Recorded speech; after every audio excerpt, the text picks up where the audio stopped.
Hello there, ladies and gentlemen. High Roller here once again, bringing you another video. And yeah, I had to really fight with it and scour the internet in order to figure out how to use this thing as a webcam, which I put a tweet out saying that I got a CamLink, which I didn't get the Elgato version because, you know, how all this streaming equipment and stuff has, you know, just extreme price tags now. Found this one for 30 bucks.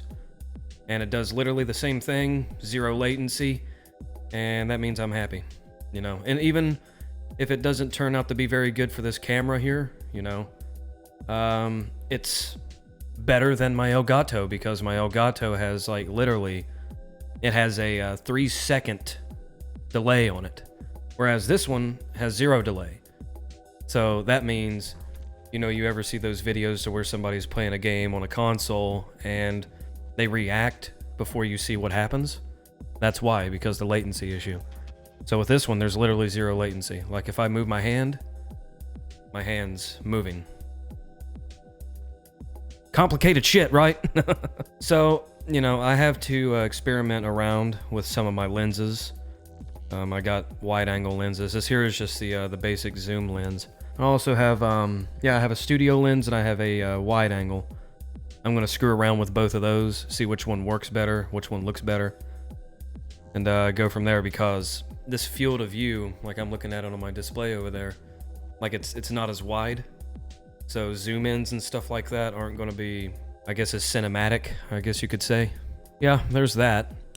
But with this here, I did have to hit the record button on this, and I cropped it out on the display so you don't have to see it. It would look like literally like a red button, like a red recording icon, and I cropped it out so you don't have to see that. But with this, you know, I guess this camera model isn't technically supposed to be used as a webcam. Literally a DSLR isn't supposed to be used as a webcam at all, but you know, they even Canon themselves have software out for like the EOS, like the EOS models. If you own one of those, then you know you can use the software. But with the camera that I own, I guess $500 for a camera doesn't, you know, guarantee you some free software.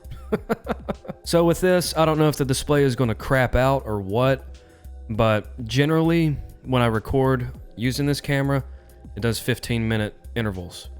So from start to finish, around 14 minutes, 59 seconds, something like that. I guess I'll find out whenever I start seeing that little autofocus fucking square thing come into place, where it's like constantly focusing. And that's another thing on this camera.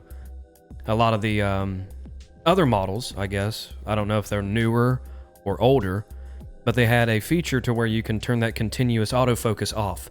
This one does not have that. And if I put manual focus on, well, I get a little fucking square, unless I'm recording. So that's what happens with that. But I think the picture quality is a lot better. You know, it's not 60 frames like how I would like. You know, I like full, you know, reaction time motion, you know, like down to the millisecond. You know, this one here, it's still slightly different. Like a little bit, but I mean, it gets the job done. I mean, I'll use it for like vlog style videos and stuff like that, and you know, I don't do too many of those anymore, so you know, it's not something I'm going to be using all the time.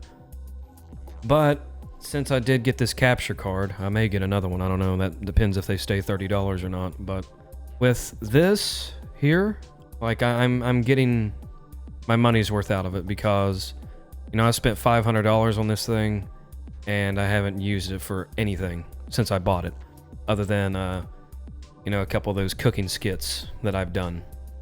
Other than that, I haven't used this camera for literally anything at all. So to finally be able to get a little bit of use out of it is, you know, I'm happy for that. Even though I'm not really doing like the whole vlogging type videos anymore, it's still nice, you know, it's nice to have. See, and then I got this little focus feature here. I can defocus, I can focus in, you know, make the image sharper or what have you, make it blurry, make it to where it focuses on different things, you know. Well, to do that, you need the live focus on, and I don't have that on at the moment. So, yeah, that's about it for this video, you guys. And until the next one, please stay tuned. Peace out.